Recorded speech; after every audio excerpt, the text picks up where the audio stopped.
Problem solution চ্যানেলে আপনাদের সবাইকে স্বাগত। আজকে আমরা শিখব কোনো পিডিএফকে কিভাবে জেপিজিতে কনভার্ট করতে হয়। এর জন্য কম্পিউটারে কোনো একটি ব্রাউজার ওপেন করতে হয় এবং সেখানে টাইপ করতে হবে আই লাভ পিডিএফ।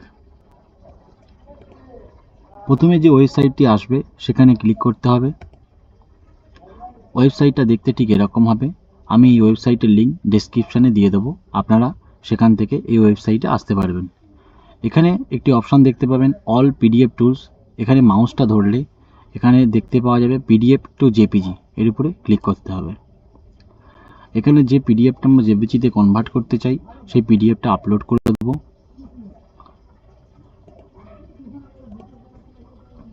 এখানে আমরা একটা নর্মাল কোয়ালিটি দেখতে পাবো, একটা হাই কোয়ালিটি দেখতে পাবো। নর্মাল করলে ছবিটি আবছা হয়ে যাবে, হাই কোয়ালিটি করলে ছবিটি সুন্দর হবে। তাই আমরা হাই কোয়ালিটি অপশানটা সিলেক্ট করব এবং কনভার্ট টু জেপিজি এই অপশানে ক্লিক করব। ডাউনলোড টু জেপিজি এখানে ক্লিক করা মাত্রই আমাদের জেপিজি পিকচারটা ডাউনলোড হতে শুরু করবে। তো এভাবেই আমরা কোনো পিডিএফকে জেপিজিতে কনভার্ট করতে পারবো। এতক্ষণ ভিডিওটি দেখার জন্য অসংখ্য ধন্যবাদ।